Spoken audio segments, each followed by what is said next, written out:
po ng ating na pong tatalakayin ay Jesus is Lord Church Worldwide or Jesus is Lord Church, JIL. Yan ang popular na mga tawagan po sa kanila. Pero sa kanila pong website ay naidagdag na po nila yung worldwide. At malalaman natin kung bakit.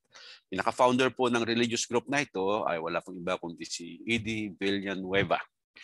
Tinatawag din na noong Brother E.D. Villanueva. Nalaman ko, isa rin po siyang bishop. Isa sa mga title niya na nakakabit sa pangalan niya ay Bishop E.D. Villanueva.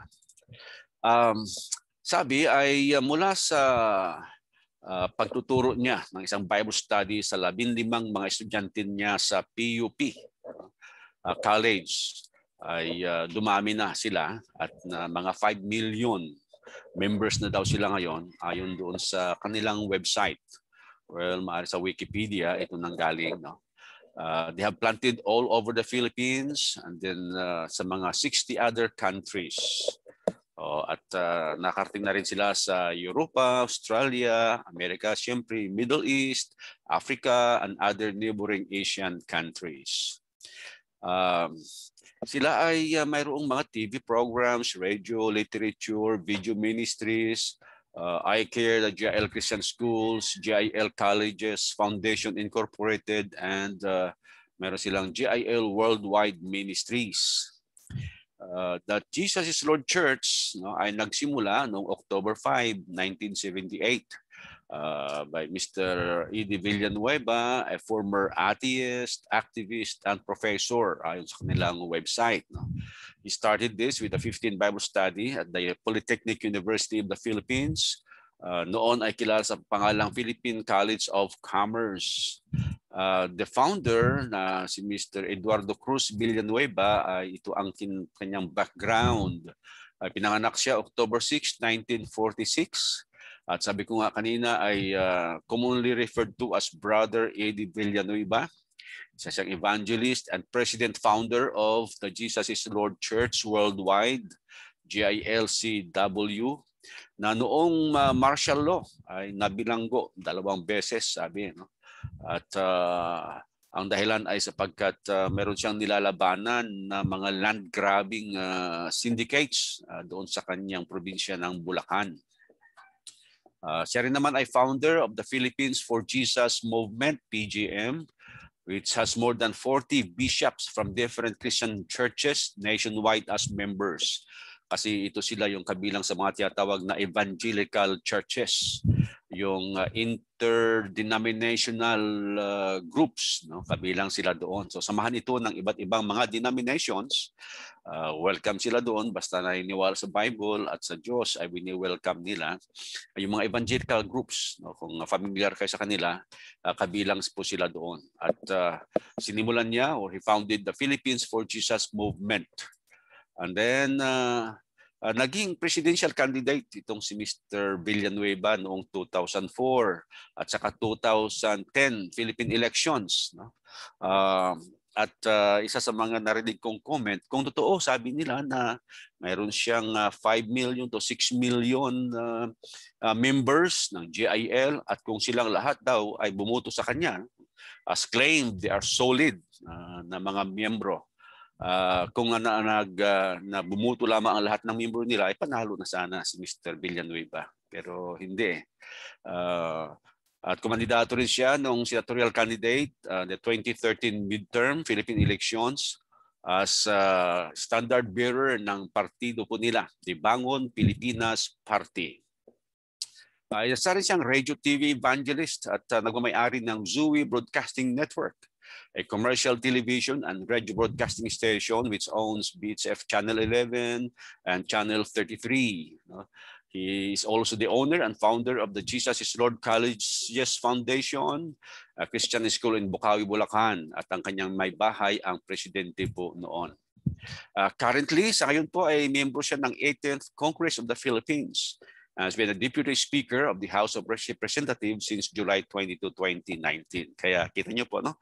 Bigatin itong founder ng grupo po na ito, GIL Worldwide. Kasalukuyan po siyang congressman at ang kanya pong anak Joel Villanueva ay isa sa mga senador ng bansang Pilipinas. Very influential po ang family po nila, no? Well-to-do family. At sa kanyang religious background, ay sinasabi pong meron siyang life-changing encounter in 1973. Habang siya po ay nasa mga leftist movement, kasi naging street, anong tawag nila doon? Street parliamentarian. Doon po siya sa mga kalsada, nag-rally. Ayan, no? Pero 1973 ay meron po siyang naging life-changing encounter. At kung ano yon ay yung mga kinakalaban niyang mga land grabbing syndicate sa Bulacan. No? Nung panahon po na yon ay sabi 5 days after the dramatic encounter with God, yung po mga taong tinaguri ang land grabbers ay naaresto at nabilanggo. Para sa kanya, yun ay kasagutan mula sa Diyos or pahayag mula sa Diyos na siya ay gagamitin ng Diyos. Yan, no? So yun ang kanyang experience. At mapansin lamang po natin, no, na ang GIL Worldwide Church or GIL Church Worldwide, mayroong dating pangalan. Ang pangalan nila, Jesus is Lord Fellowship. Yung mga kabatch natin, mga nasa kamay nila na noon, well, sa buong Pilipinas ay popular. Narinig natin, GIL Fellowship. Ayan. Katagalan, binago po nila yung kanilang pangalan. Hindi na Fellowship, GIL Church na. At ang GIL stands for Jesus is Lord. Alam po nila na hindi naman po kasi nagtatag ang Panginoong Hesus ng isang fellowship o pagsasama-sama. No? Yung fellowship kasi ay yun ang relasyon o ginagawa ng mga Christians. Kaya alam nila ito. Later on, binago nila. So nilagyan nila ng GIL Church.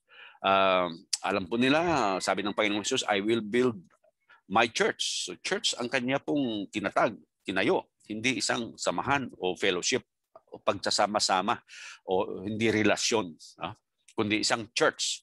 At ang church ay samahan or grupo ng mga tinawag mula sa kadiliman upang maglingkod sa Diyos. Pero sa pagtatawag po nila ng GIL Church, mali pa rin. Kasi ang iglesia naman ng Panginoon na hindi tinawag na GIL Church or Jesus is Lord Church. Sabi lamang ng Panginoong Jesus, my church. At kung ating unawain, pag sabi niyang my church, dito ay Church of Jesus Christ. Ayan, no? Kaya sa Bible, mababasa natin ang iba-ibang mga katawagan at never na ginamit ang GIL Church. Ayan. Ang ating pong ginagamit ay Jesus Church of Christ. Nahulugan na ang iglesyang ito na ating kinabibilangan ay pag-aari ng ating Panginoong Jesus. Ayan. Isa lamang po ito sa mga katawagan na nasa Bible at marami pang iba. Hindi naman natin sinasabi na ito lang. Okay? At sa bagay, ito lamang ating ginagamit ngayon, Pilipinas, Amerika o sa ibang bahagi ng mundo for identification, no? Para malaman ng mga kapatiran sa ibang mga dako na kapatid tayo. Kaya ginagamit natin yung parang uniform na pangalan, Church of Christ. Okay? Walang GIL Church na mababasa sa Bible. Yan ang ating tiyak. Ngayon ay tutunghayan natin yung kanila pong articles of faith based on their website. At nakita ko medyo tricky yung kanilang articles of faith kasi hindi nila ini-specific. No? Sa halip ay bumabanggit lamang sila ng verses katulad ng the Lordship of Jesus Christ. Well, dito nakabase ang kanilang church kasi Jesus is Lord. Yan, no? So, kinikilala nila ang the Lordship of Jesus Christ. Tapos ginamit nila ang Philippians chapter 2, 6 to 11. Ganyan lang nakasulat sa kanilang website about the articles of faith. Tapos may mga specifics, the Holy Scriptures, sabi nila, kinote nila ang 2 Timothy chapter 3, 16, 17. Yan lang mababasa mo. No? Kaya ako'y naglagay ng note.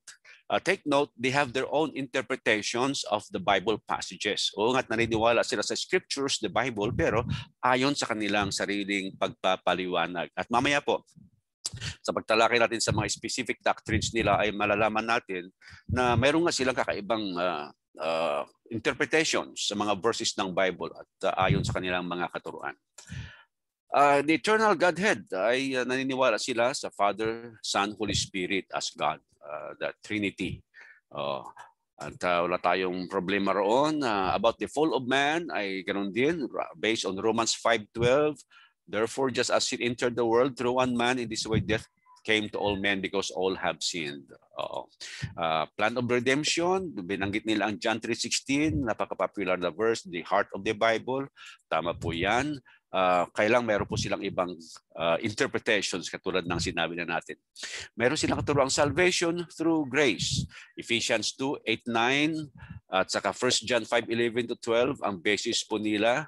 Pero katulad ng aking sinabi na mayroon silang sariling pagkaunawa sa mga talatang ito. Let us take note na ang pagkakaintindi po nila sa Ephesians 2:8-9 ay una, maligtas sa biyaya at sa pananampalataya at hindi kailangang mabautismuhan sa tubig. Confirm ko po yan sapagkat meron po o marami tayong mga nakausap na mga kaanib ng GIL patungkol sa kaligtasan. Tulad ng iba, ang paniniwala nila ay faith-only salvation. No? Malampalataya lamang at binabase nila ito sa Episodos 8:9. Ang atin pong alam, ang Episodos 8:9, nagtuturo lang naman ito ng dalawang bahagi ng ating kaligtasan. No? Bahagi ng Diyos yung biyaya at bahagi ng tao ang pananampalataya. At ang ating babasa ay wala doon yung salitang lamang kasi nais po nilang palabasin na pananampalataya lamang o biyaya lamang. Kaya bago mabautismuhan ang isang tao, kapag siya ay may paniniwala na sa Diyos, sabi na tanggap na nila ang Diyos o ang Panginoong Hesus, ligtas na siya. At ito ay in contradiction with the plain verses, with that doctrine, with the sound doctrine of the Bible. Mark 16:16, he who believes and is baptized shall be saved. No? Ang hindi po nila naiintindihan na ang kaligtasan natin ay biyaya ng Diyos, ibig sabihin bigay ng Diyos dahil mahal niya ang sanglibutan. No? At ang biyayang ito dumating sa atin sa pamamagitan ng Panginoong Hesus at kailangan tanggapin natin ang Panginoong Hesus bilang ating tagapagligtas at ito ay sa pamamagitan ng pagtalima sa Kanya, pagsunod sa Kanya. No? Kasi ang pagtalima o pagsunod o paniniwala ay equivalent ng pagsunod or obedience. John 3:16 and John chapter 3 verse 36. Pinaliwanag ng Panginoong Hesus na ang pananampalataya doon ay pagsunod o pagtalima. Hindi lamang isang mental activity, hindi lamang yung maniwala na mayroong Diyos. In fact, mayroong mga naniniwala sa Panginoong Hesukristo, sa Panginoong Diyos. John chapter 8, pero tinawag sila ng Panginoong Hesus na mga anak ng dyablo. See? So, ang pananampalataya, hindi yung wag mong lagyan ng lamang. Okay? Ito ay pagsunod. Ito ang ating naunawa ang tinuturo ng Episodos 8:9. Pero sa kanila, walang pagsunod. Basta maniwala ka lang, ligtas ka na. Okay, so repentance and acceptance, sinasabi nila na based on 1 John 1:9 at naniniwala tayo as the passage says, no? John 1:12, but as many as receive Him, to them He give the right to become children of God, to those who believe in His name. Ito na naman ang verse na nilagyan nila ng ibang kahulugan. No? Receive Him, sabi nila, o tanggapin mo lang. Hindi nila pinapaliwanag paano ang pagtanggap. At ikaw daw ay anak na ng Diyos. So yung sasabi nilang receive Him, maniwala ka lang. Faith only yon para sa kanila. Then anak ka na ng Diyos. Ang hindi po nila tinuturo ay Galatians 3:27. Kung paano mo tanggapin ang Panginoong Hesus. Sabi ni Apostol Pablo, no, tayong mga nangabautismuhan ay binihis natin ang Panginoong Hesus. So kailan mo ibinihis ang Panginoong Hesus? Kailan mo tinanggap? Pagtanggap ay equivalent ng pagbibihis sa Kanya at the point of baptism. Hindi nila pinapaliwanag po yan. Sa kanila kasi, bago baptism, ligtas ka na. Kristiyano ka na. Ganun, no? So, pagpatuloy po natin, ang new birth. Popular po sa kanila ito or familiar tayo sa kanila sa kanilang terminong be born again. Panganak ka muli. Kaya meron po mga nagbabanggit ng born again Christian. Kapag may nakausap kayo, sabihin nila, ako'y born again Christian. Na para bang sinasabi na mayroong mga Christian na hindi born again. Meron bang ganun? Wala pong salitang born again Christian sa Bible. Kasi ang terminong born again Christian ay una nga, parang nagsasabi na may Kristiyano na hindi born again. Meron nga ba? Hindi po. Lahat ng mga Christian ay ipinanganak na muli. Ito po ang ginagawa upang maging Kristiyano. John chapter 3 verses 3 to 5. Upang malipat ka sa kaharian ng Diyos, upang madagdag ka sa iglesia ng Panginoon, no? Kailangan ipanganak kang muli. Kasi nung unang kapanganakan natin, napabilang tayo sa human kingdom. Pero sa kapanganakan ng muli, ay magiging kabilang tayo sa spiritual kingdom, the church. Bautismo sa tubig at espiritu ang tinutukoy po nito. Ayon sa Colosas 1:13, ang mga naging Kristiyano ay inilipat mula sa kadiliman tungo sa kaharian ni Kristo. Di ba? Di ba sabi ng Panginoon ay maliban ng ipanganak kang muli ay hindi ka makakapasok sa kaharian ng langit o kaharian ng Diyos. Sabi naman ng Colosas 1:13, yung mga naging Kristiyano inilipat mula sa kadiliman tungo sa kaharian ni Kristo. At ano po nangyari sa kanila? Paano sila inilipat? Gawa 2:38. Sabi ni Apostol Pedro doon sa mga taong nakikinig sa kanya noong araw ng Pentecostes, magsisi kayo at magbabautismo ang bawat isa sa inyo. At meron pong mga 3,000 kaluluwa ang nangabautismuhan. At verse 48 ay idinagdag sa kanila ng Panginoon ang mga nangaliligtas. You see? So mayroong bautismo. Gawa 8:36-39, ang tinuturo na bautismo ay bautismo po sa tubig. Mamaya ay mayroon pa tayong mga pagtalakay patungkol riyan. No? Hindi po bautismo sa Espiritu ang itinuturo na kapanganakan na muli. No? Bautismo sa tubig katulad ng ginawa ng bating doon sa Gawa Kapitulo 8. Kaya mayroon pong kakaibang kahulugan sa kanila ang pagiging born again. Hindi po naayon sa sound doctrine. Ang mga naging Kristiyano, lahat po sila nabautismuhan sa tubig. Pag-aralan niyo po ang aklat ng mga gawa. Sa lahat-lahat po na nabautismuhan mula sa Gawa Kapitulo 2 hanggang Gawa Kapitulo 19, yung mga taga-Epeso, taga-Korinto, 18 pa yon. 18-19 tama. 19 ay mga taga-Efesos. Lahat po sila nangabautismuhan. Lahat na nagbalik loob sa Panginoon. At hindi yung naniwala lamang. Ngayon ay karagdagan, they teach that water baptism is immersion. Itong paniniwala nila sa bautismo. Tama po sila, immersion. Kaya lamang, it is not necessary, sabi nila, no? Not for remission of sin. One is saved before baptism. Tanungin niyo po sila. Ito ang aking sikreto. Sabi ko, kailan po kayo naligtas? Ang iba ay mag-iisip. Bigyan mo ng idea. Itong taon na ito, siguro nung itinuro sa iyo na ikaw ay naligtas o 1975. Sabi nila, sige, gano'n. Ang next na tanong mo ay ganito. Kailan po kayo nabautismuhan? Makipansin po ninyo, nauuna po yung kanilang kaligtasan doon sa kanilang bautismo. Tapos pabasa nyo ngayon. Basahin nga natin ang Marcos 16:15 hanggang 16. Ang sumasampalataya at mabautismuhan ay maliligtas. Datapwat ang hindi sumasampalataya ay parurusahan. Tapos sabi nyo sa kanila, alam nyo, ang nangyari sa inyo, ang itinuro sa inyo, hindi nyo naman kasalanan, pero kasalanan na nagturo sa inyo.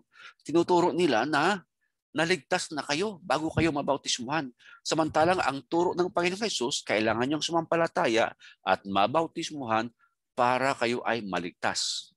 Magugulat po sila at marami po sa kanila ang hindi alam ito. Hindi binahagi sa kanila yan. See? Acts 2:38, ang bautismo, sabi ni Pedro, ay sa ikapagpapatawad o upang mapatawad ang kasalanan. Well, sa kanilang katuruan, napatawad ka na sa kayong kasalanan. Sabi nila, bago ka pa bautismuhan. Kaya ito nga yung ating tanong. Sino ang paniwalaan natin? Di ba? Yung sound doctrine, basa sa Bible, Mark 16:16, Acts 2:38, o sila na nagtuturo. Kaya kahit ano pa ang sabihin po nila, pwede kang bumalik-balik lamang sa versikulo, sabihin mo, ito pa rin ang nakasulat eh. Kasi marami sila mga paliwanag, mga kapatid. No? At guguluhin nila, nilituhin ka pa. No?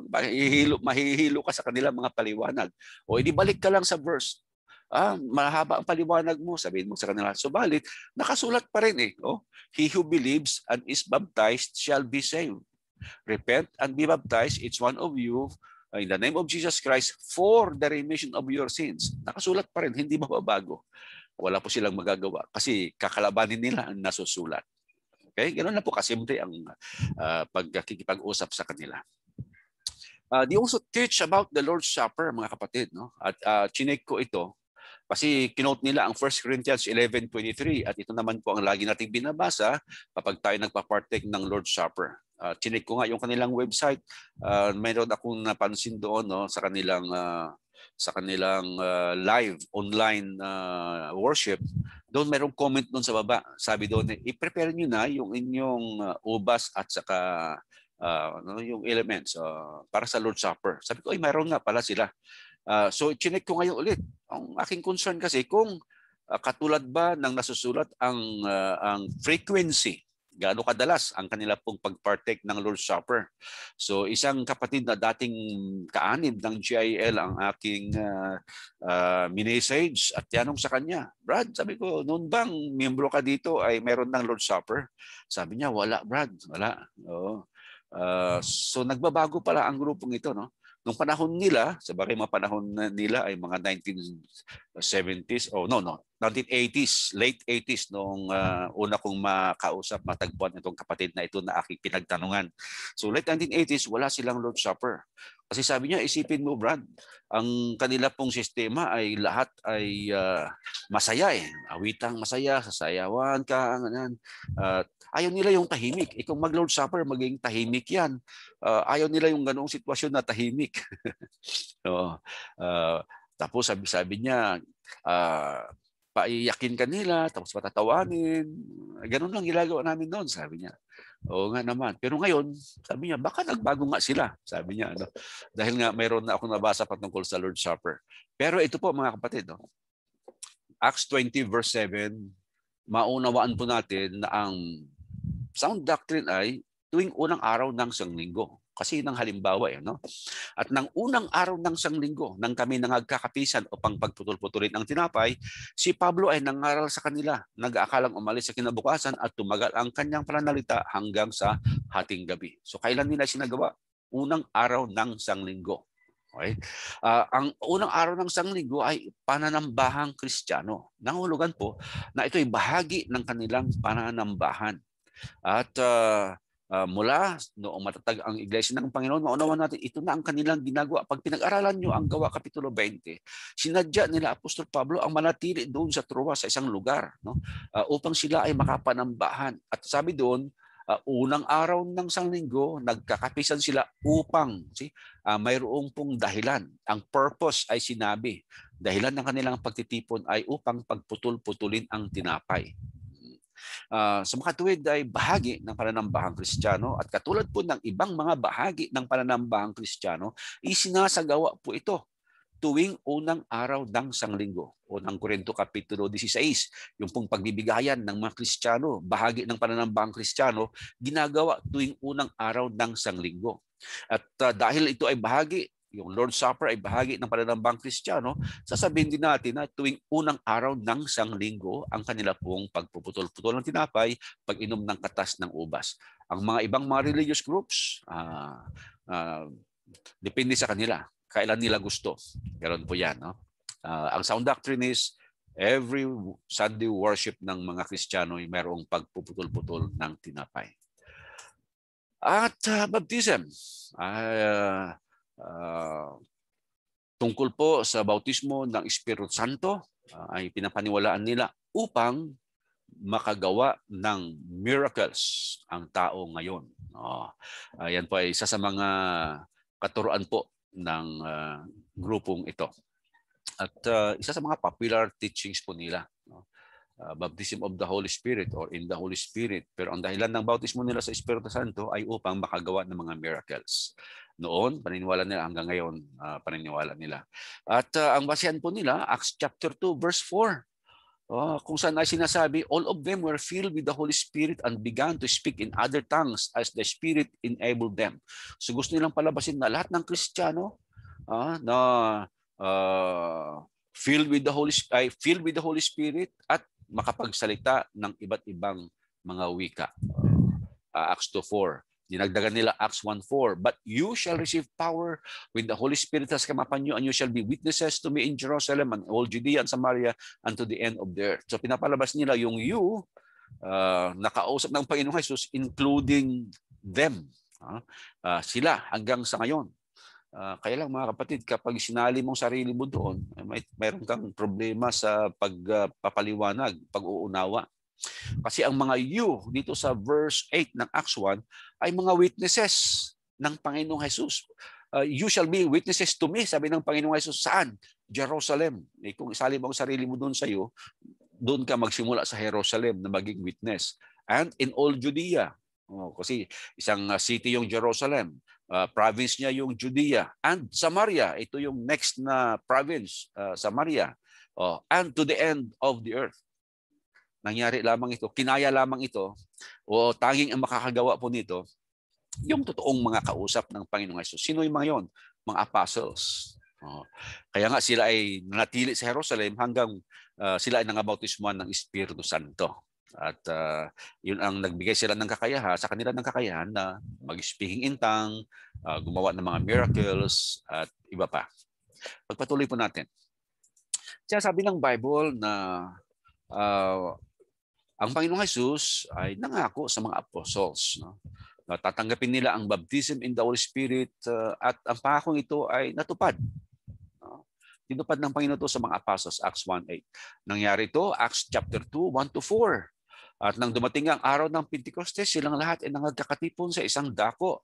At biglang dumating mula sa langit ang isang ugong na gaya sa isang humahagibis na hanging malakas.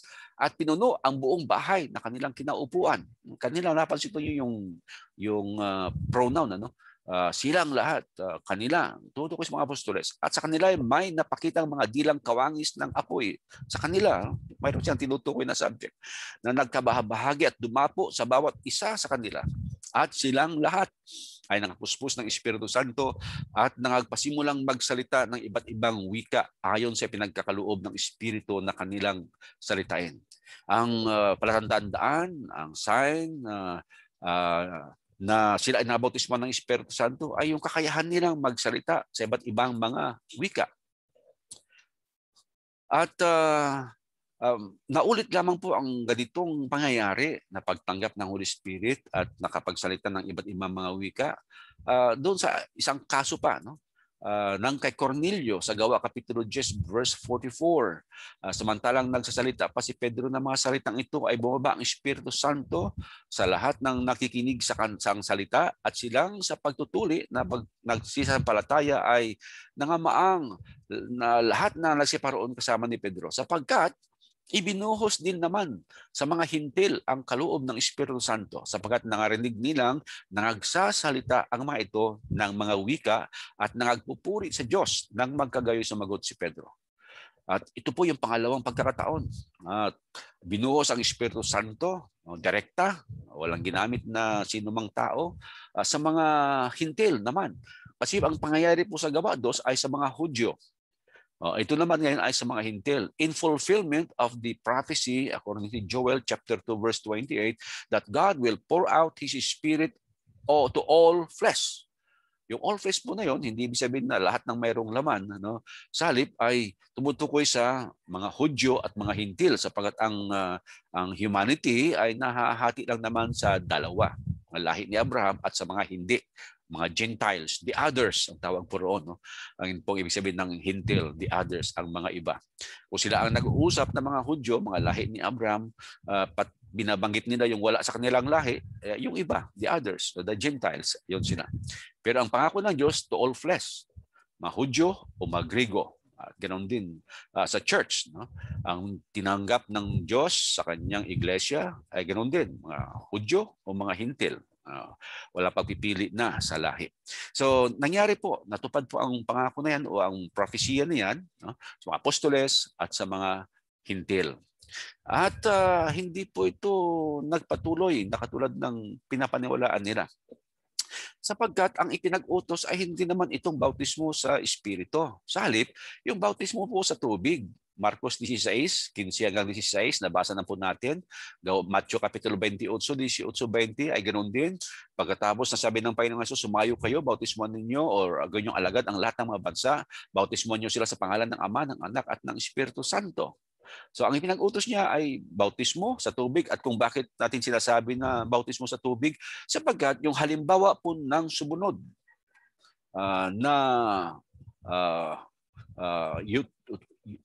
na tawag natin dito, yung binautismohan sa Gawa Kapitulo 8, yung bating, yung eunuko. Sa record na mayroon tayo ay, sabi po rito sa verse 36, nung kasama niya, si Ananias sa karwahe, pinahinto nila yung karwahe. No? Tinuruan siya patungkol sa Panginoong Jesus. At nung makita nila na mayroong tubig, sabi rito, huminto ang karwahe. Sa pagpapatuloy sa daan ay nagsidating sila sa dakong may tubig at sinabi ng bating, narito ang tubig. Ano nakahadlang upang ako'y babautismuhan? At sinabi ni Felipe, kung nananampalataya ka ng buong puso ay mangyayari. At sumagot siya at sinabi, sumasampalataya ako na si Jesucristo ay anak ng Diyos. At ipinag-utos siyang itigil ang karo at sila'y kapwa lumusong sa tubig si Felipe at ng bating at kanyang binautismuhan siya. At na magsiahon sila sa tubig ay nagaw si Felipe ng Espiritu ng Panginoon. Kaya ang bautismo pinag-utos po ay sa tubig, hindi po yung sa Espiritu. Na katulad ng nangyari sa mga apostoles at kina Cornelius. Mayroon pong tinatawag na gift of the Holy Spirit. At ito ay binibigay sa mga mananampalataya pagkatapos na mabautismuhan. No? Acts chapter 2 verse 38. Pero wag po natin itong i-confuse doon sa baptism of the Holy Spirit na kung saan nga ay dahilan upang magkaroon ng kapangyarihan ang isang nababautismuhan in the Holy Spirit. Acts 2:38, yung sinasabi po ni Apostol Pedro na tatanggapin ninyo ang kaloob ng Espiritu. Sa Acts 5:32 ay meron tayong mababasa na ang Espiritu Santo ay binigay ng Diyos sa nagsisitalima sa Kanya. So mayroon pong pagbibigay din naman. Kaya lamang po liliwanagin din po natin na ang pagbibigay niya ng Espiritu Santo ay hindi upang gumawa ng mga miracles na katulad ng mga ginawa ng mga apostoles at ng mga unang mga naging Kristiyano na pintungan ng kamay ng mga apostoles upang mapuspos ng Espiritu Santo. So, take note po natin na ang pagbibigay ng Espiritu Santo sa mga nababautismuhan ay hindi upang gumawa ng mga kababalaghan o tanda. No? Ang mga nabautismuhan sa tubig, Gawa 2 at saka Gawa 8, ay kinailangang patungan ng kamay ng mga apostoles upang mapuspos sa Espiritu at magsalita ng iba't ibang wika. Ayon sa Gawa 8:15 hanggang 17, yung mga taga Samaria, naging Kristiyano na po sila. No? Nabautismuhan na sila sa tubig.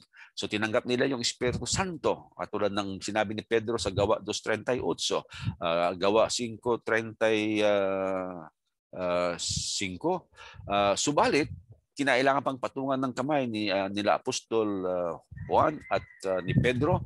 At pagkatapos nun, saka sila nangapuspos ng Espiritu Santo. Tinanggap nila ng Espiritu Santo. So magkaiba po yun.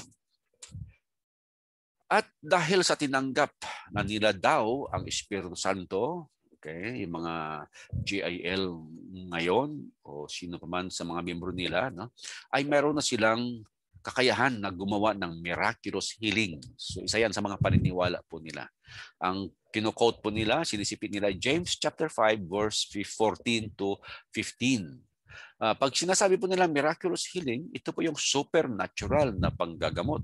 Kailang ginamit po nilang verse ay mayroon pong kaibang kahulugan. Ano? Masasabi natin na hindi po ito yung miraculous. Pero sila po yung may paniniwala sa miraculous healing dahil sa kanilang Holy Spirit baptism.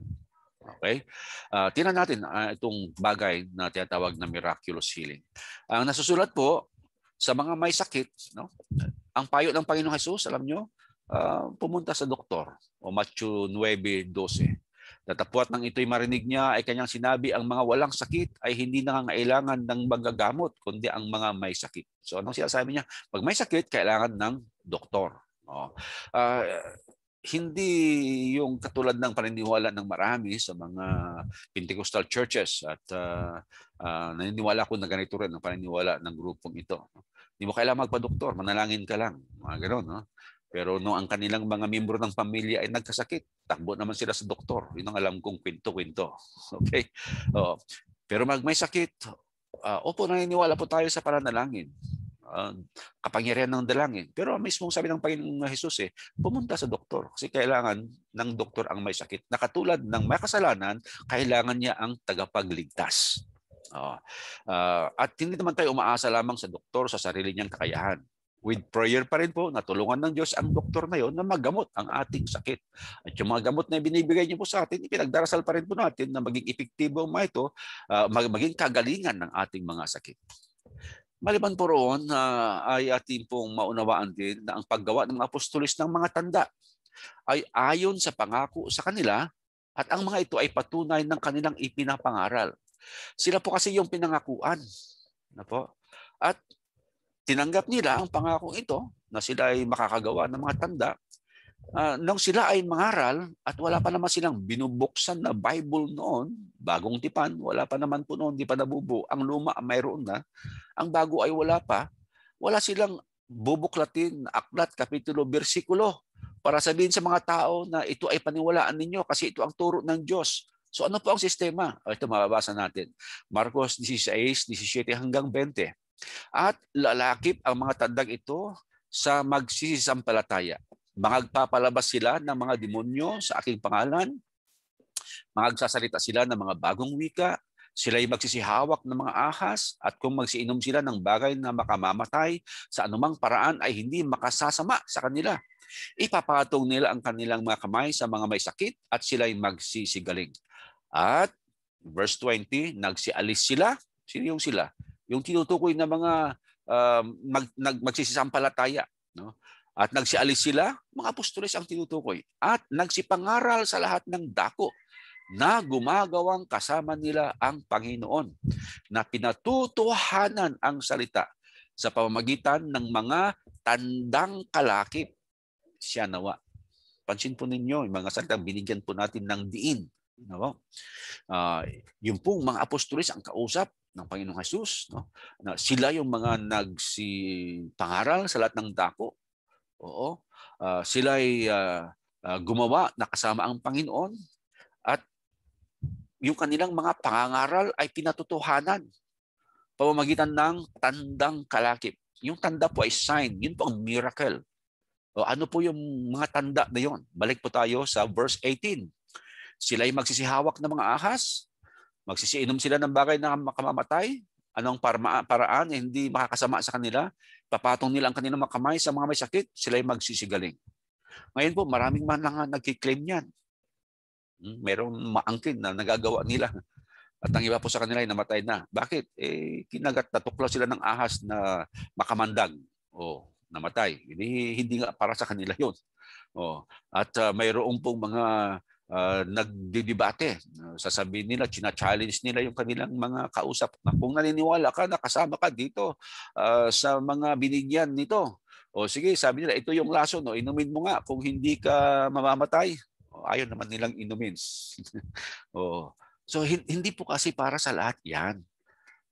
Para sa mga apostoles, kausap ng Panginoong Jesus, at ginamit nila ang mga ito noong sila ay wala pang mabuklat na Biblia na katulad natin na mayroon na. Patunay po ang mga iyon. Ganoon din naman sa ibang mga Kristiyano noon, wala pang mabuklat na Biblia, yun din mga gamit po nila. No? Katulad ng ating mababasa sa unang Korinto Kapitulo 12. Mayroong iba't ibang mga ministeryo po doon. Mayroon doon po ang mga miraculous performing. Pero yun po ay ginawa din nila sa limited na panahon, noong pong panahon na wala pang patunay na nakasulat. At mismo nga po ang ating Panginoong Jesus sa kanyang paggawa ng himala, hindi basta-basta lang gumawa ng himala para entertainment kaya o para ano pa, no? May dahilan bakit siya gumawa po nito. Sabi po rito, Hebrews 2:4. Paano makatatanan tayo kung ating pabayaan ang ganitong dakilang kaligtasan na ipinanguusap ng Panginoon nung una ay pinatunayan sa atin sa pamamagitan ng mga nakarinig na pawang sinaksihan naman ng Diyos na kasama nila sa pamamagitan ng mga tanda at mga kababalaghan at ng saganang kapangyarihan at ng mga kaloob ng Espiritu Santo ayon sa kanyang sariling kalooban. Ang pangangaral ng Panginoong Jesus ay pinatunayan din. Pamamagitan ng mga tanda at mga kababalaghan, signs and wonders. So pag nakita po nila ang mga iyon, ng mga tao noon, doon sila sumasampalataya na totoo nga, ito nga ang anak ng Diyos. At ang mga ginawa ng Panginoong Jesus na mga miracles, no? na sabi natin ay tanda at patunay ay nasusulat. Alam niyo po bakit nasusulat? Ito, John 20, 30, 31. Gumawa rin nga si Jesus ng iba't ibang maraming tanda sa harap ng kanyang mga alagad na hindi na nga susulat sa aklat na ito. Marami pang mga tanda, marami pang mga miracles, hindi po nasusulat. No? Ilan yung nabasa natin sa Bible, mangha-mangha na po tayo. Pero marami pa pala. Sabi nga ni Apostol Juan, kapag isinulat yun, hindi kakayanin, hindi kakasya sa buong mundo ang mga maisusulat tungkol doon. O, verse 41, ngunit ang mga ito, ang alin? Ang mga ito, yung mga tanda na ginawa. No? Yung iba hindi nasulat, pero ang mga ito ay nasusulat. Bakit nasulat? Upang kayo'y magsisampalataya na si Jesus ay ang Kristo, ang anak ng Diyos, at sa inyong pagsampalataya ay magkaroon kayo ng buhay sa kanyang pangalan. Ano pong sinasabi ng Juan 20, 30, 31? Sinabi ba na ang Panginoong Jesus ay magpapatuloy sa paggawa ng miracles upang mapatunayan na siya yung anak ng Diyos? Ang mga tao niya, mga alagad niya ay gagawa hanggang sa panahon natin upang mapatunayan na siya ang anak ng Diyos? Hindi po. Ang mga ginawa ng Panginoong Jesus, pati ng mga apostles, ay nasusulat upang tayo'y magsampalataya na si Jesus ay ang Kristo, ang anak ng Diyos. Sa makatuwid po yung nakasulat, yung pong sound doctrine, ang ating patunay ngayon patungkol sa ating Panginoong Jesus. At hindi tayo maghihintay ng ano pa mang mga miracles, signs, and wonders sa ating panahon. Ngayon nga, ang tao ay magkakaroon ng pananampalataya sa pamamagitan na ng pakikinig. Pakikinig sa salita ng Diyos. O pag binasa mo ang nasusulat, mapapakinggan mo. Roma 10:17. Kaya nga ang paniniwala ay nanggagaling sa pakikinig. At ang pakikinig ay sa pamamagitan ng salita ni Kristo. Hindi ko na kailangan gumawa ng miracles upang kayo po ay magkaroon ng pananampalataya. Upang kayo kumbinsihin ko na sumampalataya. Ang gagawin ko na lamang, bubuklat ako ng Bible.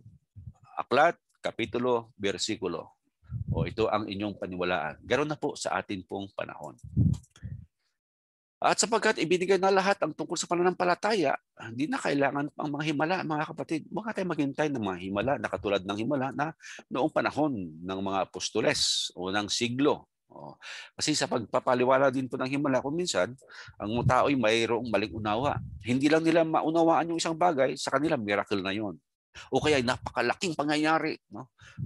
Na hindi nila inaasahan, miracle na yon. Hindi po.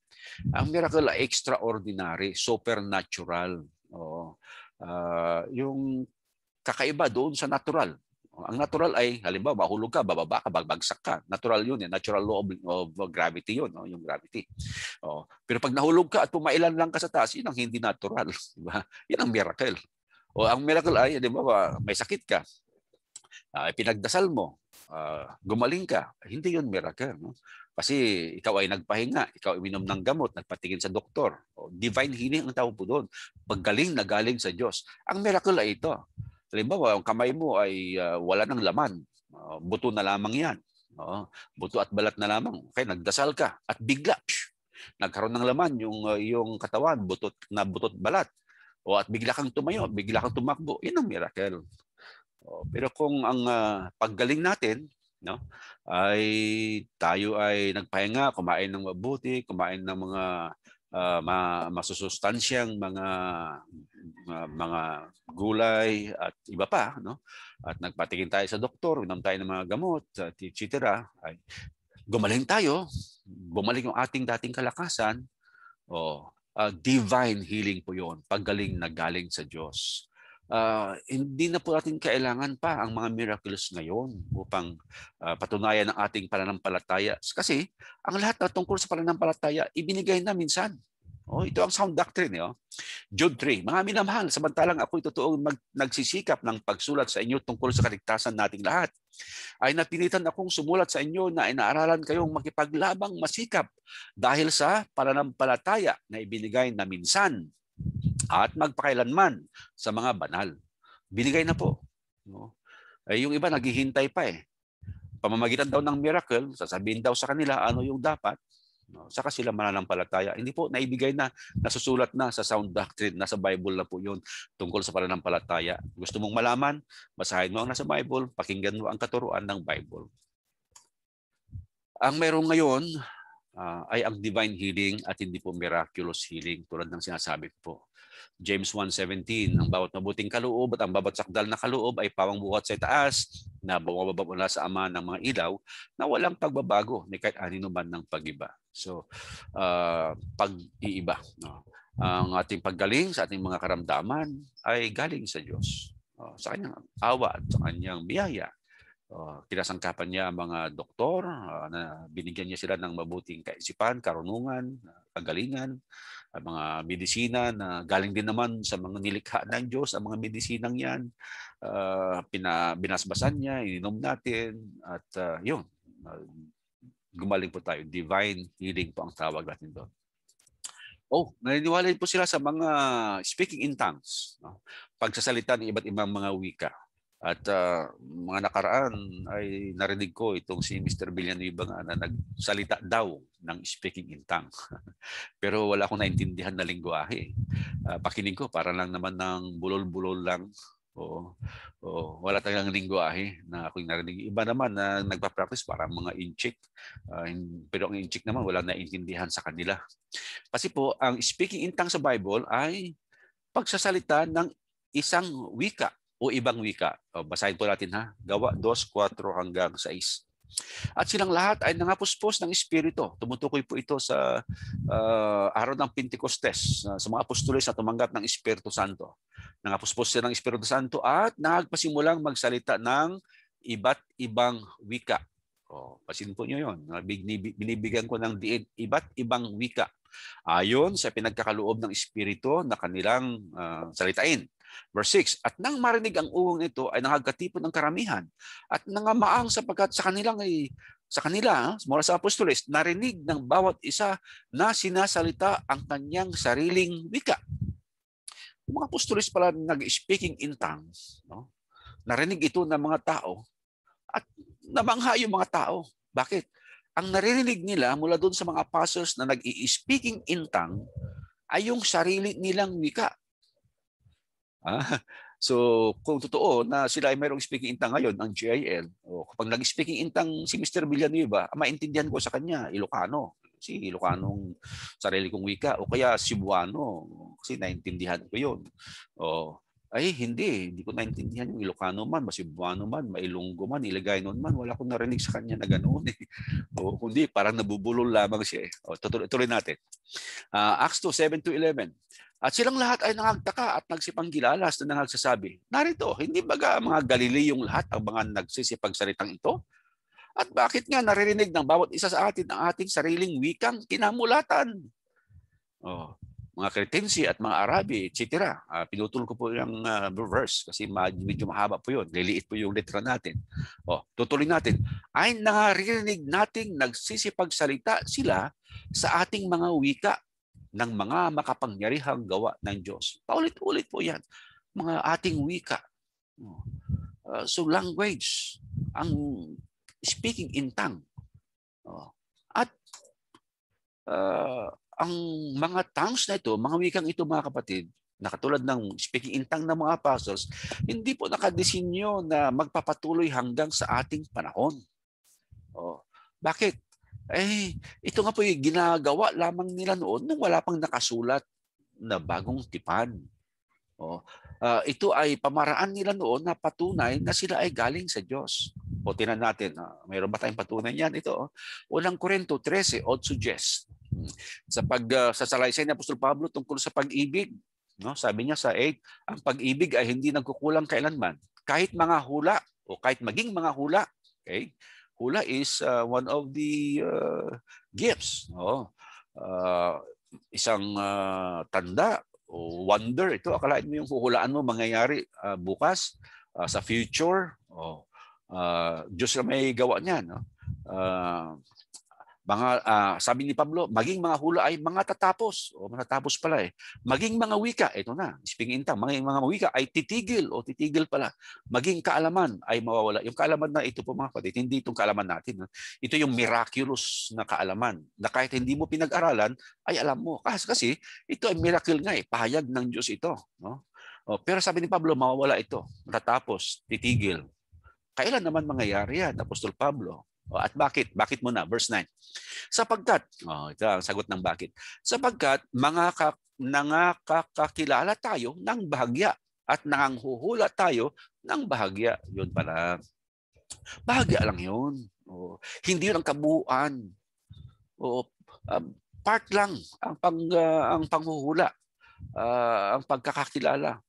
Verse 10, datapwat kung dumating ang sakdal, yung bahagya ay matatapos. Ano yung bahagya? Yung pagkakakilala, yung panghuhula, at yung mga miraculous. Kasi napansin po ninyo, hindi naman binanggit lahat ang miraculous dito. Representative lamang ng mga miracles ang binanggit dito sa mga talatang ito. Kung gusto niyo malaman lahat ng mga miraculous doings na yon, nasa 1 Corinthians chapter 12 yon. Pero ito yung mga binanggit lamang na mga nire-represent nila, yung mga miraculous na yon. Speaking in tongue, prophesying, at miraculous knowledge. Matatapos daw po ito. Kailan matapos? Kapag dumating yung sakdal. At ano yung sakdal na tinutukoy? Ito, James 1:25. Ngunit ang nagsisiyasat ng sakdal na kautusan, ang kautusan ng kalayaan, at nananatiling gayon na hindi tagapakinig, na lumilimot, kundi tagatupad na gumagawa at pagpapalain ng tao ito sa kanyang ginagawa. Ang sinabi po ni Pablo na mawawala, no? Ang mga hula, mga wika, mga kaalaman ay kapag dumating na yung sakdal. No? Ang sakdal na tinutukoy niya ay hindi isang masculine o hindi tumutukoy sa Panginoong Jesus o hindi sa kaganapan na gustong sabihin ng iba. Hindi yung second coming o hindi yung langit. No? Kasi ito ay nasa neuter gender, so tumutukoy sa isang bagay. No? Hindi pwede ang Panginoong Jesus. No? So ayon kay Santiago, ito ay yung sakdal na kautusan. Ang kautusan ng kalayaan, which is the New Testament. Oo. Kaya, tingnan nyo ito. Nang nabuo na ang bagong tipan, mga kapatid, ang tao ngayon mananampalataya na sa pamamagitan ng pakikinig sa kanyang mga salita. Hindi ko na kailangan gumawa ng miracle, sabi ko na kanina, para paniwalain ko kayo. Ang gagawin ko na lamang ay bubuklat ako ng Bible. Ito na aking babasahin at ito ang dapat ninyong pakinggan at paniwalaan. See? Yun ang sinasabi ni Pablo sa 1 Corinto Kapitulo 8. Wala yung mga miraculous na paraan para maniwala ang tao at darating yung sakdal, ang sakdal na kautusan, ang bagong tipan, at ito na yung paraan ng Diyos upang manampalataya ang mga tao. 1 Kapitulo 20, no? Ang mga tanda na ginawa ng Panginoong Jesus ay nasusulat. Saan yung nasusulat? Di sa Bible, sa bagong tipan. Nasusulat upang sumampalataya ang mga tao na ang Panginoong Jesus ay ang anak ng Diyos. Hindi ako gagawa ng miracle na para paniwalaan ko kayo, nasusulat na. See? Kaya yung tongues na sinasabi, pagsasalit ng iba't ibang mga wika, para paniwalain ang mga walang pananampalataya. It is for the unbelievers, sabi ni Pablo. 1 Corinto 14:22. Kaya nga, kasi nga, ito ay patunay na galing sa Diyos ang aral. Kaya, sinong pinapatunayan mo? Sino kinukumbinsin mo na maniwala? Yung non-believer. Hindi yung naniniwala na. Ba't mo pa kukumbinsihin yung naniniwala na? Ang wika nga ay isang tanda para sa mga hindi naniniwala, para maniwala sila na ikaw ay nagtuturo ng galing sa Diyos. Sabi ni Pablo, kaya nga ang mga wika at pinakatanda, hindi sa mga nagsisisampalataya, kundi sa mga hindi nagsisisampalataya. Ngunit ang panghuhula ay hindi sa mga hindi nagsisisampalataya, kundi sa mga nagsisisampalataya. Ito pa, problema po ng GIL. Ay, meron po silang mga kababaihang mga pastora, diakonisa.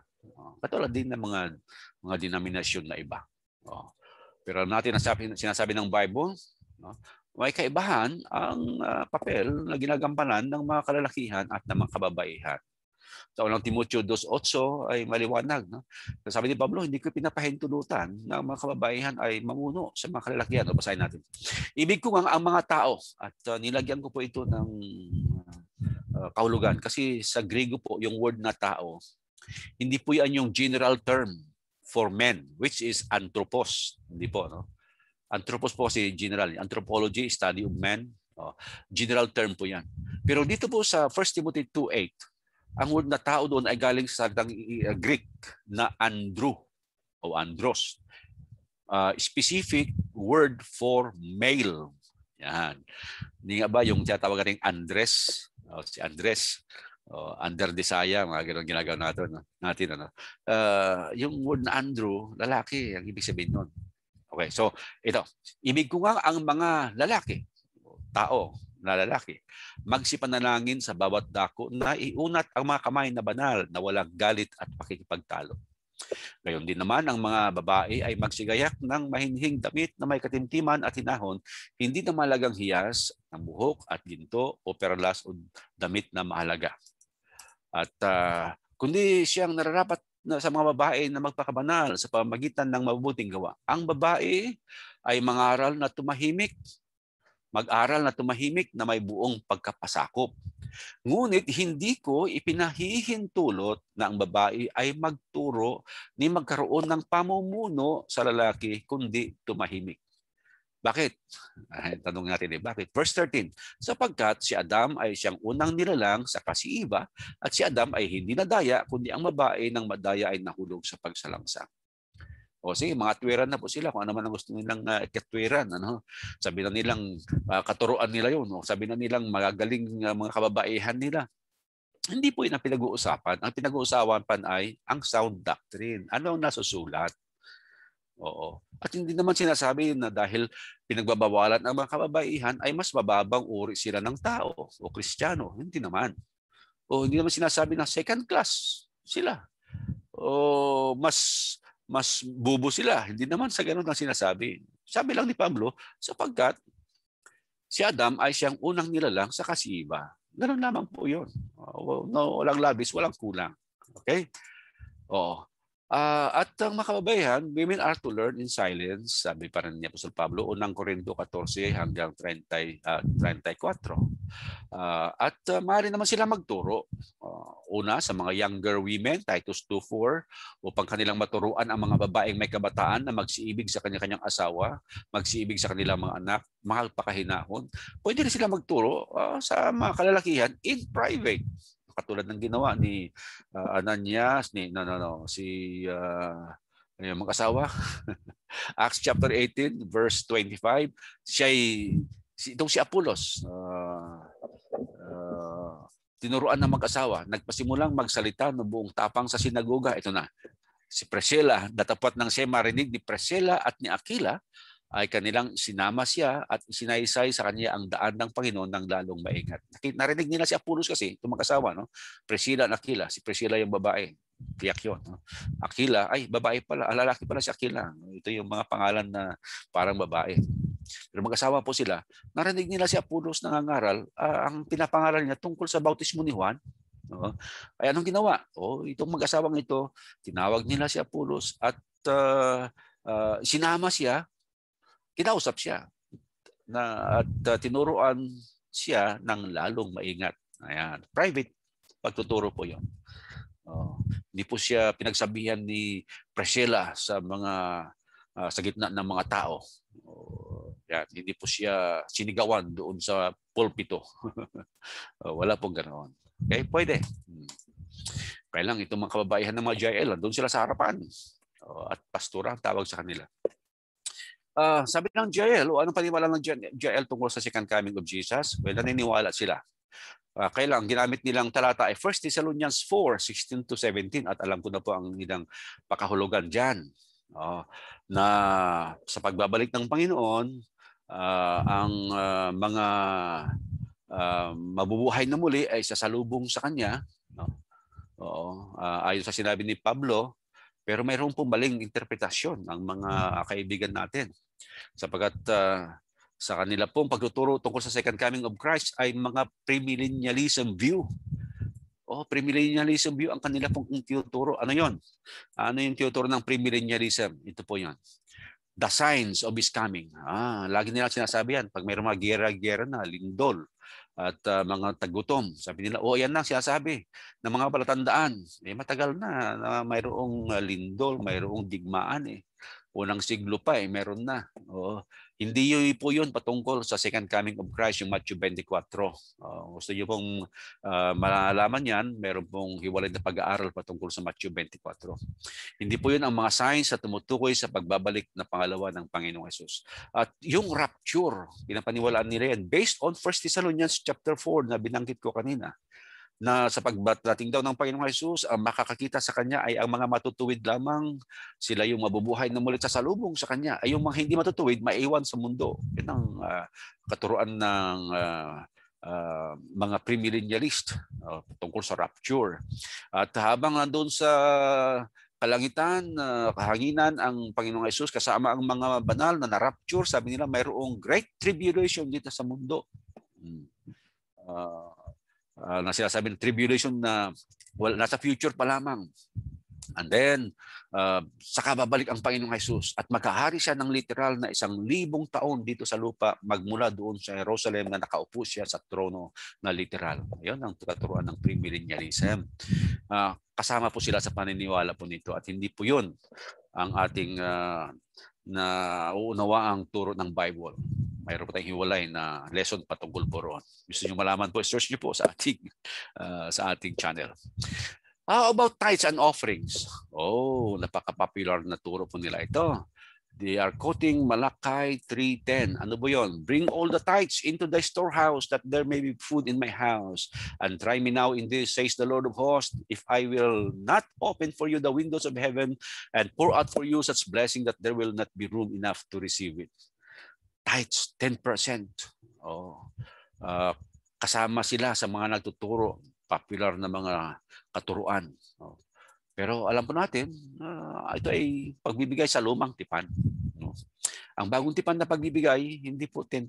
Wala po tayo babasang 10% dito sa bagong tipan. At okay lang naman magbigay ng 10% ng tao. Subalit, hindi po ito iniuutos. Iba kasi yung kusang loob na pagbibigay ng 10%, iba naman yung pag-uutos. Katulad ng sa lumang tipan, pag binasa niyo po ang mga tungkol sa tithes, talagang pag-uutos po yan. At hindi lamang basta-basta 10% ng iyong sweldo, hindi po sa lumang tipan, hindi. 10% yan ng lahat mong ari-arian. Okay? Halimbawa, mayroon kang 10 hektarya. Yung ika-10 doon, bigay sa Panginoon yun. May naman natitira kang 9. Aani ka ngayon doon sa 9. Yung inani mo doon mula sa 9 na hektarya, ang ika-10 po roon, ibibigay mo na naman po yun. At marami pang uri ng mga tithes. Ngayon, sa kanila lamang ay yung sweldo mo, tithes. Ayan lang. Pero unang Korinto 16, mababasa po natin ang pagbibigayang Kristiyano ay ito. Tuwing unang araw ng sanglinggo, ang bawat isa sa inyo ay magbukod na magsimpan ayon sa kanyang giniginhawa upang wag nang gumawa ng mga ambagan sa pagparian ko. Ang prinsipyo, 2 Corinthians 9:6, tatapat sinasabi ko, ang naghahasik ng bahagya na ay mag-aani namang bahagya na, at ang naghahasik na sagana ay mag-aani namang sagana. Magbigay ang bawat isa sa ayon sa pinasiyan ng kanyang puso, huwag mabigat sa loob o dahil sa kailangan, sapagkat iniibig ng Diyos ang nagbibigay na masaya. Next is the kingdom dominion. Dahil sila premillennialist, tiyak ko po mayroon silang kaibang paniniwala tungkol po sa kaharian. In fact, ang kaharian ayon sa premillennialist ay nasa future pa lamang sa pagbabalik ng Panginoon. Sabi ng Bible, Colossians 1:13, andito na ang kaharian. Doon inilipat yung mga naligtas. At sa kanilang pananambahan, tulad din ng mga ibang mga Pentecostal groups, born again groups, ay ang mechanical instrument ang kanila pong ginagamit. Popular sila dyan sa mechanical instruments na yan. Ang sabi ng Bible, John 4:24, Diyos ay Espiritu at ang mga sa Kanya nagsisamba ay kinakailangan magsisamba sa Espiritu at sa katotohanan. Sa Espiritu, yun pong paraan natin. Ibig sabihin ay galing sa ating kaibuturan ng ating mga puso, sa pangilalim natin ng pagkatao. At ayon naman sa katotohanan ay thy word is truth, sabi. Ang salita mo ay katotohanan, so ayon sa katotohanan ang ating mga ginagawa. Ay wala po tayong mababasa sa bagong tipan na gagamit ng mechanical na instrumento sa ating pagsamba. Ang ating basihan ay ang salita ng Diyos, John 12:48. Ang mga salitang aking sinalita ay siyang sa kanya hahatol sa huling araw, sabi. At nowhere, doon sa bagong tipan, mababasa natin Ang pagsang-ayon na mechanical instrument ay gagamitin sa pananambahang Kristiyano. Only vocal music, mga kapatid. A cappella, gagaling sa ating vocal cords, malabas sa ating bibig. Ang kailangan natin upang tayo makapagsamba na naayon sa Espiritu at sa katotohanan. Colossus 3:16, manahalan daw ang sagana sa inyo ang salita ni Kristo ayon sa buong karunungan, kayo magturuan. Take note of the word, mangagturuan at mangagpaalalahanan sa isa't isa. Pamamagitan ng ano?